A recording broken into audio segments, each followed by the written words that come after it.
সবাই কেমন আছো? আজ বানাবো তেঁতুলের শরবত। প্রচুর গরম পড়ছে, তাই ভাবলাম আজ তেঁতুলের শরবত বানাই, নিজেরাও খাবো, তোমাদেরকেও দেখাবো। বাতাসা আগে থেকে আমি ভিজিয়ে রেখেছিলাম, সে বাতাসাটাকে এখন চটকে নিচ্ছি।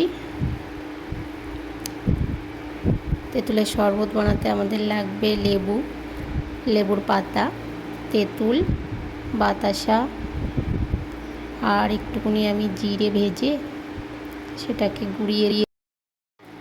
এই তেঁতুলের শরবতটা গরমের দিনে ভীষণ উপকারী শরীরের জন্য, শরীর ঠান্ডা করে। যেহেতু বাতাসা তেঁতুল দিয়ে বানানো, সেহেতু এটা আমি আগে কখনো বিয়ের আগে খাইনি, এই বাড়িতে এসেই প্রথম খেয়েছিলাম। এটা আমার শাশুড়ি মা যখন বেঁচে ছিলেন তখন প্রায়ই খেতেন, গরমের দিনে বানিয়ে বানিয়ে বলতো যে গরম উঠে যায় এতে। আর আমাদের বাড়িতে যে মহোৎসবটা হয় সেটাতেও চাটনির বদলে এই তেঁতুলের টকটাই দেওয়া হয়ে থাকে। অনেকে তেঁতুলের টকও বলে থাকে এটাকে, তেঁতুলের শরবতের জায়গায়। তাই আমিও এটা এখন বানাতে। তেঁতুল যেহেতু সহজেই পাওয়া যায় গ্রামের দিকে, তাই তেঁতুলের শরবতটা অ্যাভেলেবেল, সহজেই বানানো যেতে পারে। লেবুর পাতার সুগন্ধগুলো এত সুন্দর, তাই আর না নিয়ে পারলাম না গন্ধটা। নিজে বানাচ্ছি, নিজেরই জিভে জল চলে আসছে, আর কি বলবো। প্রথমবার এটা বানানোর চেষ্টা করছি আমি, জানি না কেমন হবে, মনে হয় ভালোই হবে। এইভাবে দেখে সহজেই সবাই বানিয়ে ফেলতে পারো এটাকে, যেহেতু তেঁতুলের এই গরমের সময় অভাব হয় না। কয়েকদিন আগেই তেঁতুল উঠেছে।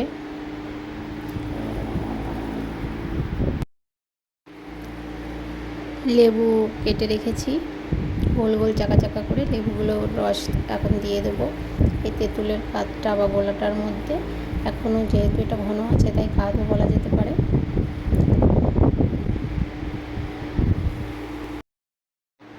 বরফটাকে একটা বাটিতে জল দিয়ে প্রথমেই আমি জমিয়ে রাখতে দিয়েছিলাম সকালবেলায়, আর দুপুরে এখন বের করে নিয়েছি বরফগুলোকে, সেগুলোকে ক্রাশ করে নিচ্ছি। রোদের এই ঝাঁঝালো দুপুরে এটা খেতে বেশ ভালোই লাগবে। তেঁতুলের শরবত আমার রেডি হয়ে গেছে। এখন আমি 4টে গ্লাস নিয়ে নিয়েছি, আমরা যেহেতু বাড়িতে 4 জন আছি এখন, তাই 4টে গ্লাসে আমি এগুলোকে ঢেলে নেব। নিয়ে প্রথমেই আমি গ্লাসের মধ্যে বরফ দিয়ে তারপরে তেঁতুলের শরবতটা ঢালছি, আর একটুখানি বরফ আমি রেখে দিয়েছি, যেটা উপর থেকে দিয়ে দেব। দিয়ে এটা খাওয়ার জন্য তৈরি হয়ে যাবে।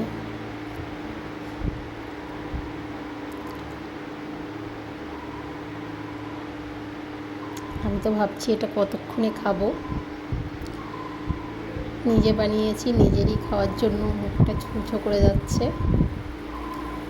বরফের জলটাও দিয়ে দিলাম।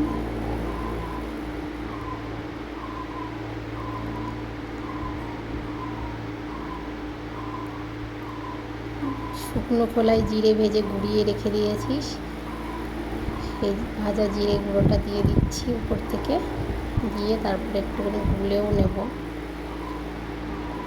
শরবতটার সঙ্গে।